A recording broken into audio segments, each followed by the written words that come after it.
సైజులు, అన్ని లింక్స్, అన్ని పంపులు, అన్ని మోటార్లు, అన్ని విధాలుగా మరి డిజైన్ ఆయకట్టుకు వచ్చే విధంగా మరి ఈ ప్రాజెక్టు పూర్తి చేస్తామని చెప్పి ఈరోజు మాటిస్తున్నాం.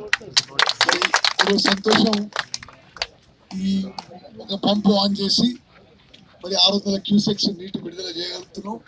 అదేవిధంగా ఆ రెండో పంపు కూడా 15 రోజులు ఆన్ చేస్తాం. అదేవిధంగా రాజవరంలో కూడా ఏదైతే పంపింగ్ స్టేషన్ పూర్తి చేయాలో చేయించి పని చేస్తాం. తెలంగాణ రాష్ట్రంలో అన్ని పెండింగ్ ప్రాజెక్టులు గత 10 ఏళ్లుగా పెండింగ్ లో ఉన్న దేవాదుల, అదేవిధంగా ఉమ్మడి మహబూబ్నగర్ జిల్లాలో పెండింగ్ ఉన్న ప్రాజెక్టులు అన్ని కూడా మరి